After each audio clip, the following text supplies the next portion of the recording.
Hey everybody, it's Dennis and I'm here with another Udemy UHangout. And today I'm excited because we have our guest Mitch Stevens, who is known as the iPhone Captain, who has a rather large following on YouTube and is also a Udemy instructor with several thousand students. And so what we're going to talk about today is we're going to talk about how you can leverage YouTube and creating a YouTube channel so that you can funnel YouTube subscribers over to Udemy so that they can see your Udemy courses and hopefully enroll in your Udemy courses. I'm getting over a cold, so I'm a little bit raspy today, so I might be drinking some drinks of water while we do today's Udemy U Hangout. But anyway, I'd like to welcome Mitch. And Mitch, you can go ahead and tell everybody a little bit about yourself. I guess you guys can tell by the way I'm talking here, I'm a Southern hillbilly, well known on YouTube. People always get a kick out of hearing my dialect. But anyway, I'm Mitch Stevens. I've been on YouTube for about 4 or 5 years now. I started in early 2011 and started getting some, I would say a substantial following, probably late 2012. The first couple of years I was just sort of doing it just as a hobby. Had no idea you really could make any money. And then one day I received a check in the mail just out of the blue from Google, and that just sort of started my journey, you know. And at the time I had taken a leave of absence from teaching school and decided to just go ahead after some time of being on YouTube, just taking a full leave and not returning, since I had, you know, pretty fair success. I won't say I have a substantial amount of followers. You know, there's people on YouTube that's got millions of subscribers. 30,000 is enough to earn some revenue, but you're not going to be able to make a really large revenue, you know, until you get way up there. That's one misconception a lot of people have. They see 30,000 subscribers and they think, you know, that you're just rolling in the dough, and it's not really that easy. But anyway, that was sort of what got me started, you know, is trying to supplement my income. And once I got involved, the more I did it, the more I wanted to create more and more videos, you know, and just being able to be part of the community and getting to know so many people across the world, you know, it's remarkable just how much you can do with the YouTube and the internet actually today. You know, and it's getting bigger every day, and it's people in our generation. You know, I was talking with my mom and dad, and they still can't comprehend what I do. I can't get them to understand how I earn my living now. They can't understand that you can make money with a computer. It just don't register. And, you know, that's one of the things that we've been able to be part of here in this generation is the internet. I can actually remember when the first time I sat down to a computer with the internet. And I don't know if you can remember that or not. Can you remember that, Dennis? Oh yeah, I totally agree what you're saying. I started out with a Commodore VIC-20 and Commodore 64 myself, and you know, I have the same issue as you do. Like, and my mom worked for HP, which is a large computer company, but to get them to understand that you can actually make a full-time living on the internet now, a lot of people in that generation can't grasp that. So that's why I'm kind of excited, because I have a YouTube channel myself, and I really didn't do much with it for a long time, even before I started with Udemy. So that's why I'm excited to talk to you. And I have maybe 600 followers now, because I've started doing some of this stuff that you need to do in order to get people to subscribe and follow you, including these Hangouts that we're doing. So, and you know, you see like 33,000 subscribers, you know, that yeah, but I always take a look at it considering like where I'm at. I know you're in the South. I'm here in Idaho, and we're a small state. And a lot of the towns in this state aren't larger than 30,000 in population. So, I mean, you have a small city. That's the same thing with our Udemy students, you know. Right. It's like having a small town. So how long ago did you get started? How long have you been on YouTube? Like I said, early 2011 is probably when I started putting up videos. You know, they tell you somewhere on your channel you can see started by the start date or the created date or something. But anyway, the biggest thing that got me to getting more subscribers was I had created hundreds of videos and had never asked for people to hit the subscribe button. It just didn't occur to me that I should ask. I always just had this picture mentally. If they like my video, they will go ahead and subscribe. But unless you ask people, you have to try to get personal with people. And that's another thing that I've noticed that helps too, is people want to know who you are. You know, they like for you to get as, I won't say you have to be graphic or anything like that, but they like going into your home, seeing pictures of your pets or your automobiles or stuff like that. That's got me a lot of subscribers. You know, when people feel like they're friends with you, I guess is a way to say it, you know. Yeah. And one thing I'll share with you here that I haven't shared very often is what set this whole thing in motion for me was in 2004, I had an accident on a motorcycle, street bike, that left me paralyzed in my right arm. People couldn't tell that by my videos. And when I started talking about that in videos here and there, I noticed I got a lot of feedback. I got a lot more comments, you know, people, you know, wanting to know what happened, blah, blah, blah. But it also got people more involved in my channel. Seemed like I saw people take more of an interest in me. I don't know how to explain why that occurs, but when people can get personal with you, it makes a difference. And if you don't think that it doesn't, try it. Do 10 videos like I'm telling you, get personal.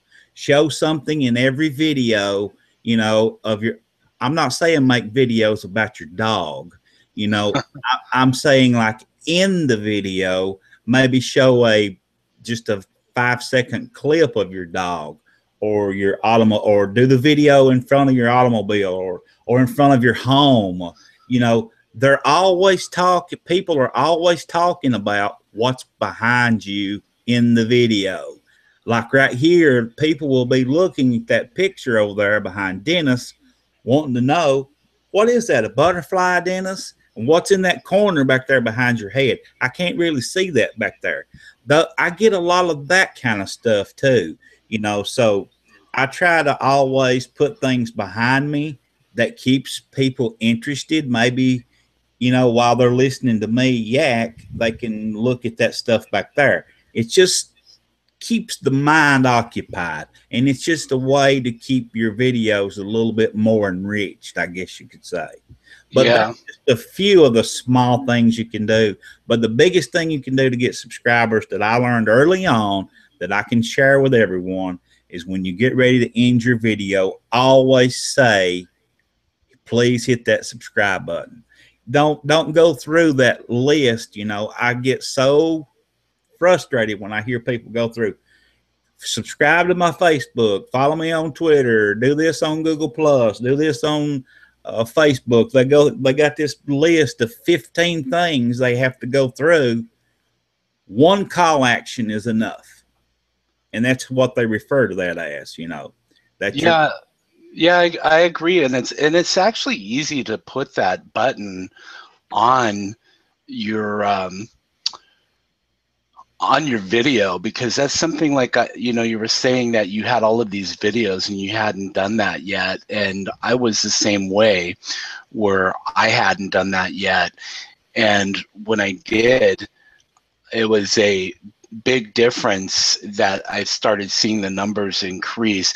And like you said, you still have to do the call to action. And that kind of reminds me of just the same thing with on Udemy with reviews, is asking for the review.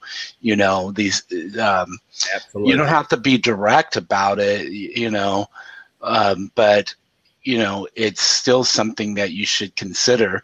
So now that you have like these subscribers and you're building these subscribers on your YouTube channel, talk about some of the things that you've done, because it looks like looking at your page, I've seen this with some of the other channels, it's always good to kind of brand yourself and, you know, maybe do like what they call an intro to a video or an outro. So talk about that a little bit. Yeah, that and that here again is something that I didn't start doing until late into my YouTube journey. So, you know, try to keep a little list here while we're going through this, and that way you don't have to look back like I am and say, boy, I wish I'd done this, you know, 200 videos earlier. But what you want to do is I try to keep it to about 7 or 8 seconds max, and you can actually go on Fiverr. I paid $5 for my intro that you see. And if you're interested in getting up with the exact guy that did mine, I'll put you in contact with him. He's very good to work with. We had 2 or 3 back and forths before he got it just exactly like I wanted it. But it only cost me, maybe it was $10 or $15, something. It was hardly nothing. But Fiverr, guys, is going to be a tool that's going to be something you need to go to very, very often to keep your channel professional looking. And you can do it with just a few dollars, you know, like that intro, that 6, 7, 8 second intro where it introduces your video. You know, I got the little slide in of my logo, and that's all it is, with just some music.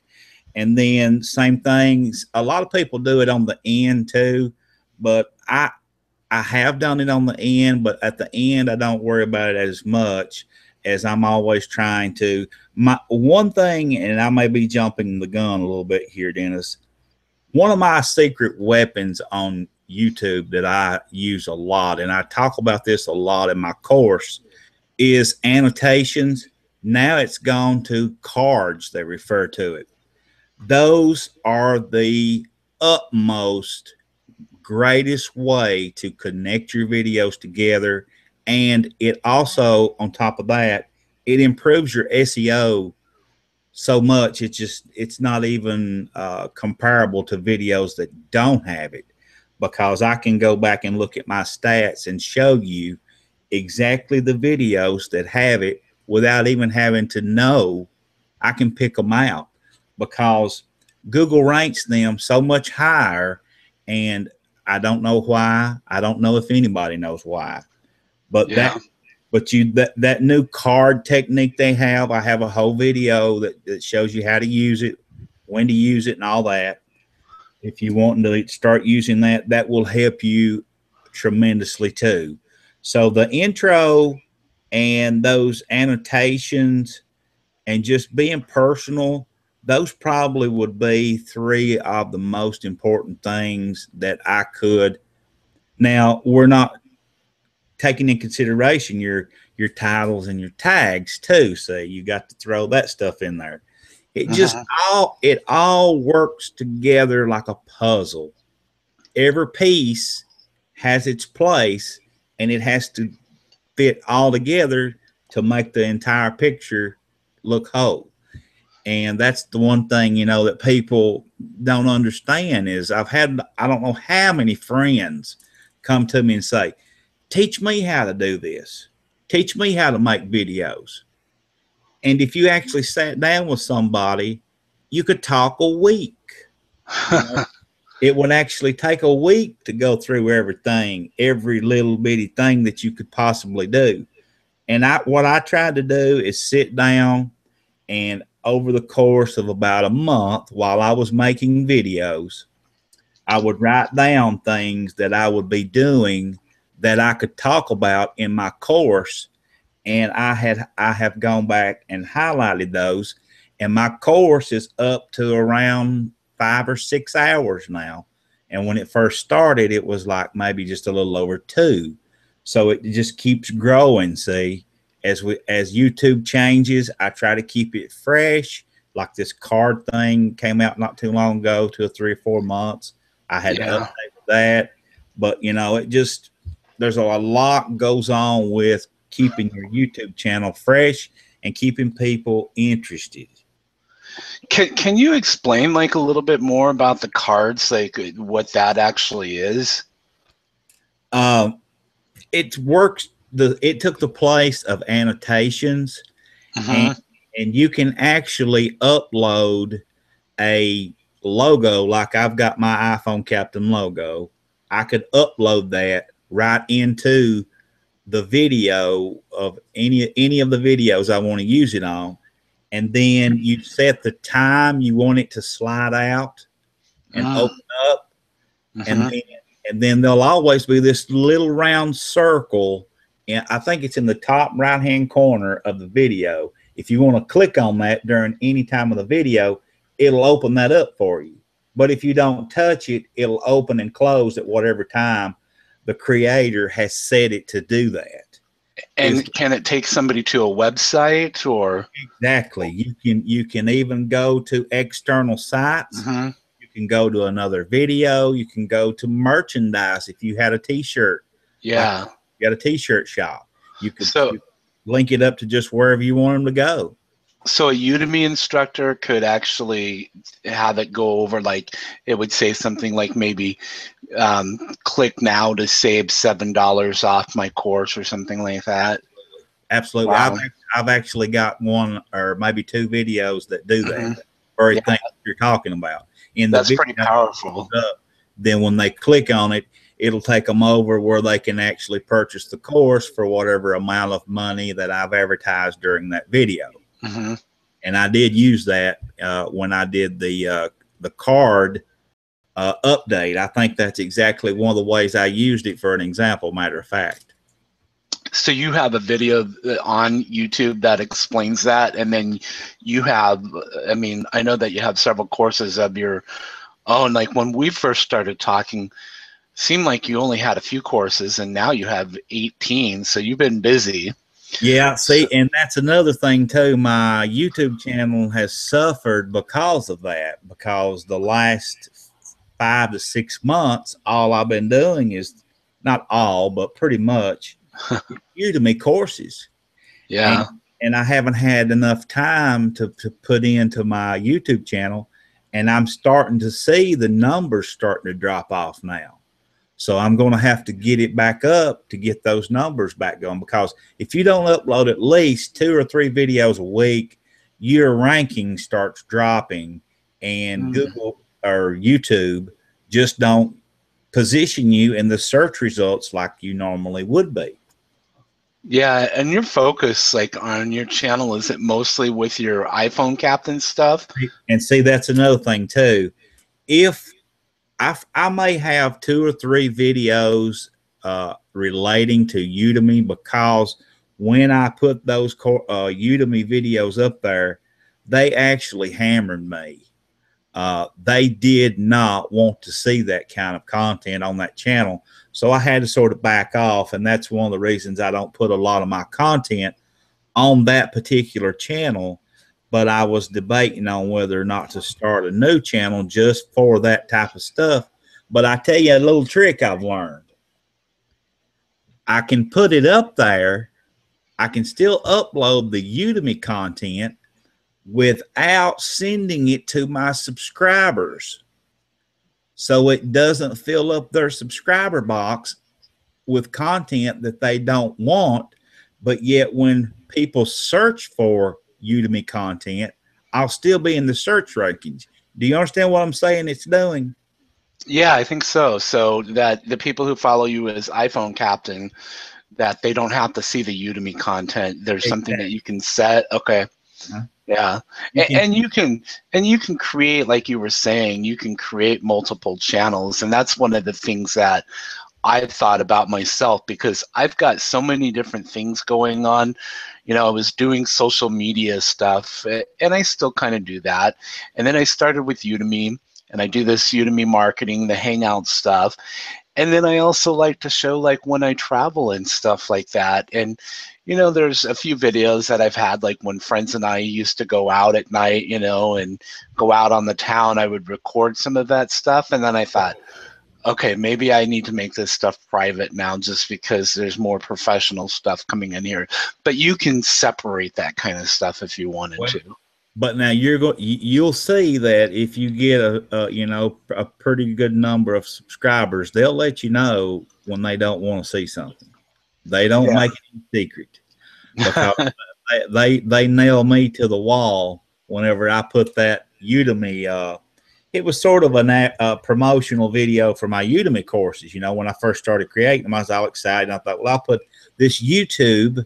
Udemy, this YouTube one up there was the one I actually posted, and I thought that would be, you know, something that everybody could want to use or see. But a lot of them didn't take it that way. So after doing a little bit of research, I found you can actually uncheck where it says something to the effect like do not send or send to subscriber following. You just uncheck that box and it doesn't go to their subscriber inbox then. And Mm. I found out that made it a lot better the second time I tried it. I didn't get all those ill comments then, you know. Yeah. Uh, so that may be something that people can use, you know. But before I forget it, one thing you had mentioned to me that you wanted me to sort of touch on was how you could use your YouTube channel to promote Udemy. Yeah, absolutely. Let's Uh, talk about that. well, one of the biggest ways and best, I guess you could say, that I've seen and have done is, say you have a course and it's got 20 videos in it. You might take uh, a couple minutes from any one of those videos and upload it to YouTube, and that could be somewhat of a promotional video for your course. Or you could go back in and add some voiceover with it after you have uploaded some stuff to, you know, there's many different ways you can do it. But if it were me, probably what I would do is just create some type of introduction for the course video that just sort of give an overview.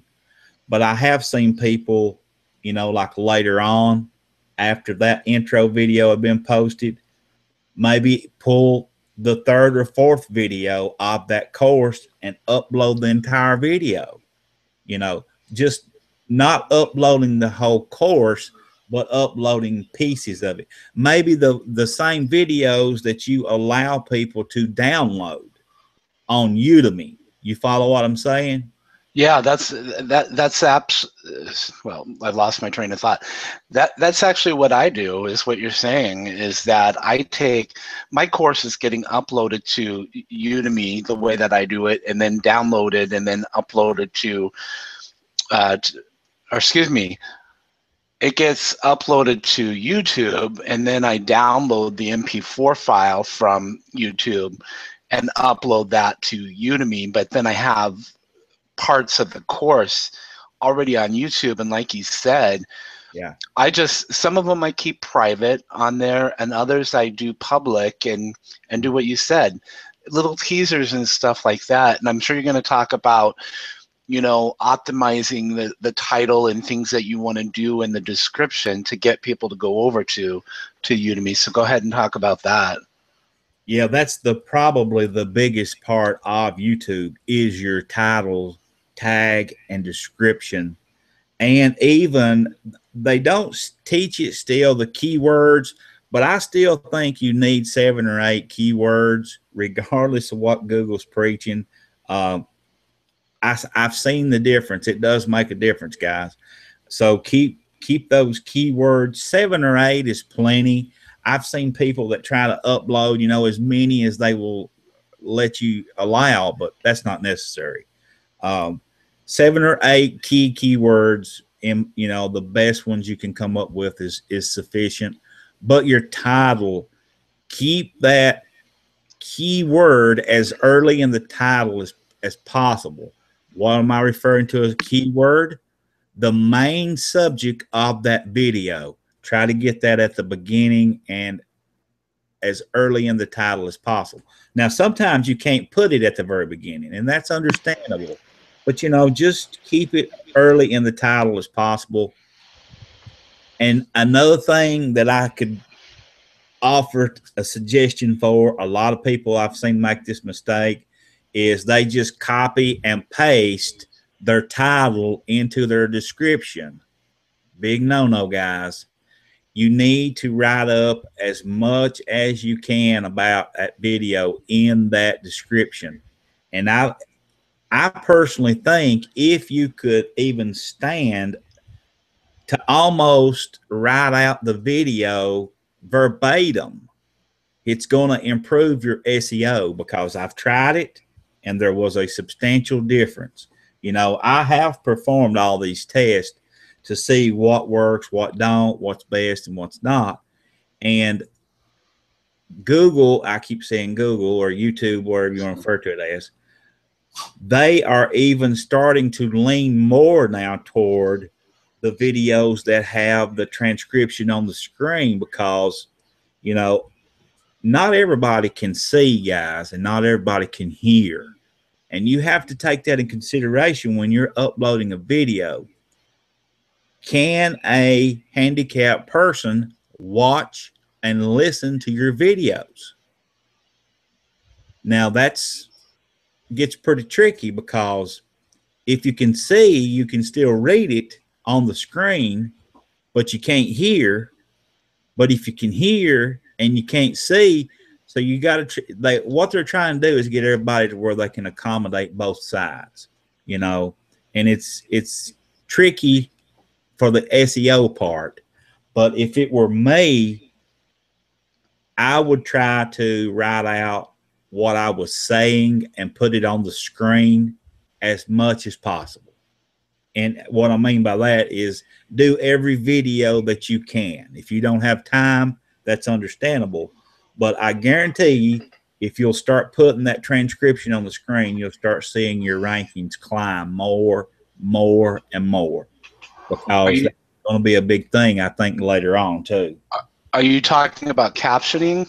Yes. Yeah, I know that like several instructors do that with their courses there on Udemy, and that's not something that I've done myself, but like you were saying, that is probably a good idea, because Google's looking at all of that kind of stuff to make sure that their videos are going to be able to be watched by anyone out there. So before we finish up here with YouTube and transition into the next topic that we're going to talk about, what are some, like, maybe some quick final bits of advice that you have? If I could just throw a few things at you, I would try to focus more on my title, tags, description, and keywords, and use that card feature in YouTube, guys. You'll see a big difference once you start adding that to your videos every day. And also, the top 3 lines of the description are the most usable. Try to put any links that you want in your videos, like outside links. Keep them in that top 3 lines. That way it's always clickable. And that would probably be, in a nutshell, what I could throw out there for you to use. Yeah, I think that that's great advice with the links at the top, especially links to your coupons on your courses. That's something that I do is I put a little description, the coupon, and then put some more information on what they're going to get out of the course. And a lot of times what I do is I just take my stuff from my course landing page that's Yeah. already on Udemy and copy that Uh-huh. and bring that over to YouTube. So And let me say one thing yeah, before go you ahead. move on. And if they're interested in wanting to learn about this YouTube uh, stuff we're talking about, I have my course available today for only $5. So they can get a link on my Facebook page, or it's out there on all of the Udemy coupon sites right now. But if you need it, you can just get up with me or Dennis, and we'll get you a coupon for $5. Yeah, that's awesome. And I'll get that like on the replay. I'm going to create a page for the replay so people have one of the things that we didn't do during this hangout, just because it's even though it's live, and I call it a UHangout because I kind of wanted a kind of a relaxed one-on-one chat, is that I don't usually take questions from those who are watching it during the event, just because it's me running the show, and so it's hard to multitask. Right. So what I'll do is first of all, it's going up on YouTube, so they can, right below the video, once they will send it out so people have the link, and they can put their questions. If they have a question for me or if they have a question for Mitch, they can certainly ask those questions on YouTube and we'll answer those. And then I'm going to do something with lead pages where we can put this up on my website and people can do the same thing so that we can answer those questions. But, and also get them the link to the coupons and stuff like that. But what I wanted to talk about now is that one of the things that that you have another course on that I think is important, and I always preach about it in the marketing group, is blogging. And so videos are something that you can definitely embed into a blog post, and you can share your blogs posts, you know, to Facebook and stuff like that. So why don't we go ahead and talk about the importance of blogging? We have about 15 minutes left and we can talk about that. Okay, go ahead. If you got something you want to share, I feel like maybe I'm being a microphone hog. I don't No, want. I don't. That you know what? It's totally fine because, like I said, it's like I don't have much of a voice, Okay. and you have some great information, Yeah, and I'll just share my thoughts as we go along. that sounds fine. I do have a another course that teaches how to blog for a living as well. And like he said, you know, they both sort of just go hand in hand.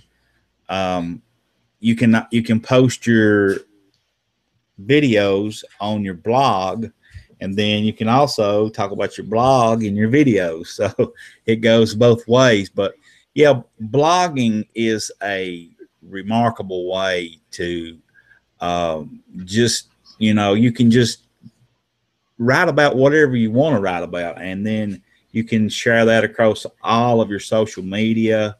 And it just, to me, every time you send a link out, that's just another opportunity for someone to actually stumble upon that link and come back to see what it was you was talking about. You know, so blogging is I probably spend more time blogging than I do on YouTube. And if you guys can hear in the background here, my dogs have decided that it's time to have a little tussle, and they'll be barking and rolling in the floor. I apologize. But anyway, I started iPhone Captain back about the same time I started my YouTube channel. So they've sort of grown, you know, right along with each other. But I would have to say that the YouTube probably has helped my blog more than probably any one thing that I could have done, you know, because I've not had a lot of, actually, I haven't spent any money on advertisements, and I've been able to work my traffic to where it's increased up to now it's around anywhere from 2,500 to 5,000 a day. I know those are broad numbers, but that's about where it hits in that area. You know, that don't sound like a lot, but when you start out with zero and you see it grow a little bit over time and a little bit over time, you know, and you look back and think, wow, how in the world did I ever get, you know, 2,500 people a day coming in here to see this stuff? Yeah, yeah. And you know what? Just real quick, I was going to say is that you're saying that it doesn't sound like a lot, but all you need is just a small fraction of those people who are buying your product or enrolling in your course, and it adds up. That's exactly what I was fixing to say, you know, and with 2,500 people, think about only 10%. And think about only 5%. You know, you're talking about what, 15 people, 12 to 15 people at 5%. What would that be? 2,500. Well, 10% will be 250. So somewhere around 125 people. Yeah. Now, if 125 people purchase my course, that's a substantial amount of money. You know, and if you can get, and what I'm trying to get you to see is it don't even take 5%, 2%. I mean, if you could get 2% of 2,500, you're still looking at a substantial amount of money when you're purchasing a course for $10 to $15 each person, you know, and it just, it really adds up fast. And it's really a good way. Blogging to me, if I had to choose blogging or YouTube, I think I would go with the blog before YouTube as far as promoting my course. Now, there's different ways and different techniques, you know, for everything, but I think blogging, that because you can just get involved with so many different sites. You can share your post at different locations. I'm going to mute just for a second.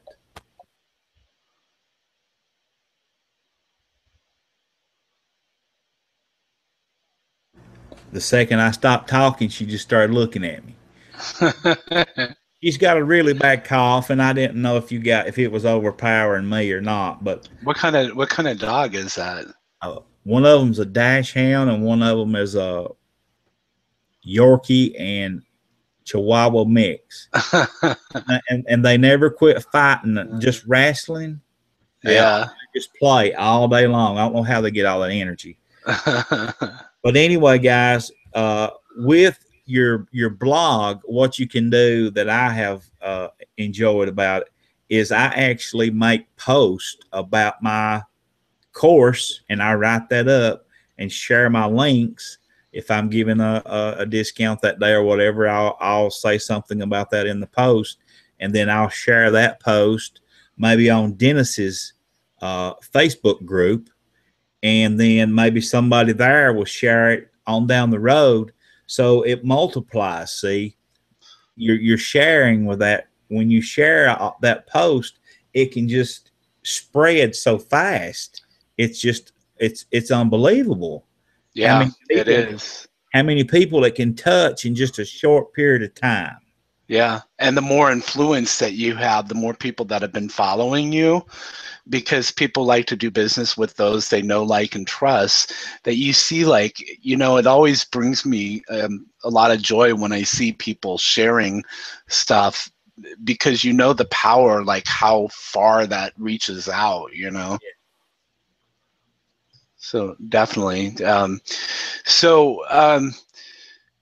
What was I going to say there with the, I was going to say, like, with the blogging, the thing about it is that the more blog posts that you create and the more YouTube videos that you create, then you have potential content for future courses too. Exactly. That's what I was saying earlier. Just seems like the more you create, the more links you put out in cyberspace, that's more places for someone to stumble upon. Yeah, yeah, absolutely. So, I mean, with your YouTube and your blogging and stuff like that, where are you typically sharing your content? Are you sharing it on Facebook, Twitter, other places like Linkshare, or not Linkshare, LinkedIn? Yeah, I actually have my blog set up. When I make a post, it automatically will post or share that post to Facebook, Twitter, and LinkedIn, and I think Stumble Upon. Those Hmm. those are the four that I've primarily got set up. But I've had a lot of luck with Stumble Upon. I don't know if you've used it much, but it's really helped drive a lot of traffic back to my site. So I would really recommend people try that one out too. And it's not one that you hear a lot of buzz about, seems like, but Yeah. you'll find out when you start, using it, that there's a lot of people out there using Stumble Upon. And I don't, yeah, I know what it is, but I don't use it that much. So I'll have to take that advice and yeah, start sharing more to it. I definitely would recommend that you try that out. Yeah. So do you use sites like Pinterest or anything like that? That no, I have a Pinterest account, but I've never really been a big Pinterest fan, Hmm. or even Instagram. I mean, I have those accounts on Hmm. those sites, but my numbers on those sites are just very, very low, and I seem like I just have never been able to get taken off for some reason. And but my Twitter and Facebook numbers now, they're pretty good. Yeah, like Instagram and Pinterest. I mean, the thing about those two are that they're very visual, and of course, we know that YouTube is visual, but those have their own niche. Where Pinterest, I still think, has higher use with females, and Instagram teenagers, Yeah. and so that might be part of the issue with that. But the Twitter and Facebook, definitely. I mean, Facebook, of course, with it being the largest of all of them. And I use, hold on just a second here. I don't know, like, why I am getting a call. Do you hear that on your end there? No. That was weird. I've never had like somebody call me during a hangout. Yeah. So, so anyway, so what I was going to say there, sorry for the interruption there, but with Facebook and Twitter, Twitter actually for some reason still works really well with me. I know that you know that we've talked about it, affiliate marketing, and I've got my websites with that, and I use Twitter a lot to promote my courses and other courses, and it seems to work really well still. How is your affiliate site going with Udemy? It's going really well. I mean, I hope that it go. I have like goals in mind, for down the road and all of that, because everything that I do, and I know that you have your YouTube channel, and I have a YouTube channel, but it's nowhere near like the numbers that you have, and it's not focused specifically on what I do, and I should probably start thinking about that more. And the cards. I've had some people comment about the cards while we were while we were chatting. That a lot of people aren't familiar with that kind of stuff. That they have those options, and that's a great way to drive traffic to your course, and to Yeah. even things like my website. I can make like go have somebody on Fiverr make me a nice intro, like commercial or something like that for the website, and have a card direct them to the website like a commercial. Absolutely. Yes. Yeah, yeah. So my goals are like everything is around Udemy, with helping. My number one goal, of course, is getting more courses out there, but I enjoy helping other people with their courses and having the discussion that we're having today, so that we can share the information that you have with other instructors, so that they know, hey, these are ways. You don't have to, the conversation, because I remember you, like when you first started, you know, I know you have a family and all of that, and so income and all of that's important. It pays the bills and all of that. I have a little bit more leeway because I live with my folks, but I need to eventually get back out on my own, you know, after the economy collapsed and all of that. And so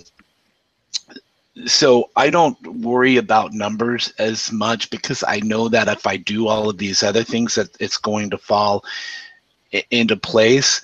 But I know that, like, when people talk about in the studio, it's been going on recently, like, oh, how's your June? How's your June? It's not that good or whatever. And it's like, well, what are you really doing? Are you just sitting on your ass waiting for Udemy to help you out? Are you taking actions and doing some of these things like the cards on YouTube?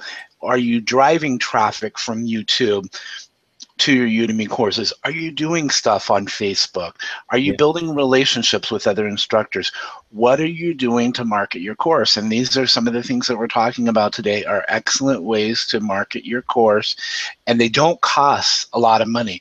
You mentioned Fiverr, how much it costs for you to do your intro, $15, and they're good quality. I've had people make that stuff for me. I've had them make podcast intros and all of that.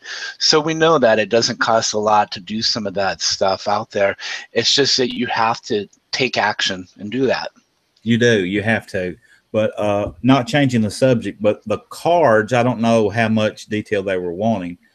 To use that, it's actually still in beta according to what's on YouTube right now. But you just go to your YouTube channel, and under overview, it's the last option under annotations. It says cards. Click on that, and then it'll just say right there. It will show you exactly what you need to do. Good. Thanks. I appreciate that. And we'll put some more information. Like I will, when we're done and all of that, I'm most likely going to do a blog post and set up a page and all of that.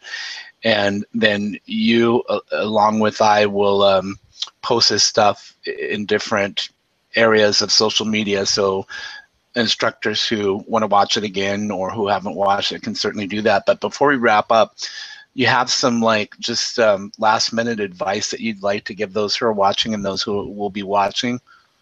The main thing I'd like for everybody to know is, regardless whether they are in my course or not, if I can help you, feel free to reach out. I will help you. Just send me a message on Facebook, Twitter, anywhere. I'm easy to get up with, and I'll help you any way I can.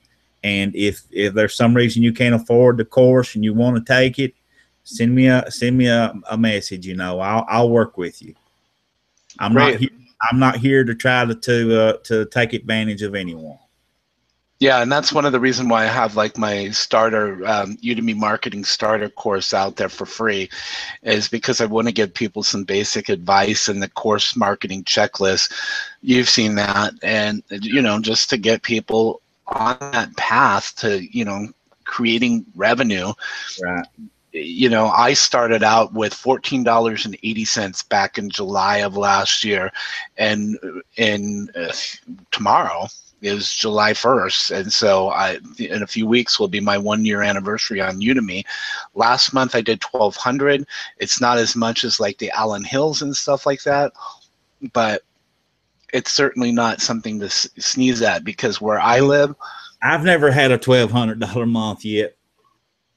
Well, you've got a lot of courses there, and I'm sure that if you're doing some of the stuff that you're doing, that you'll get there, because I've seen your stuff. I know that you have great information and great advice for people, and that's all it takes, is just constantly, like, day in and day out.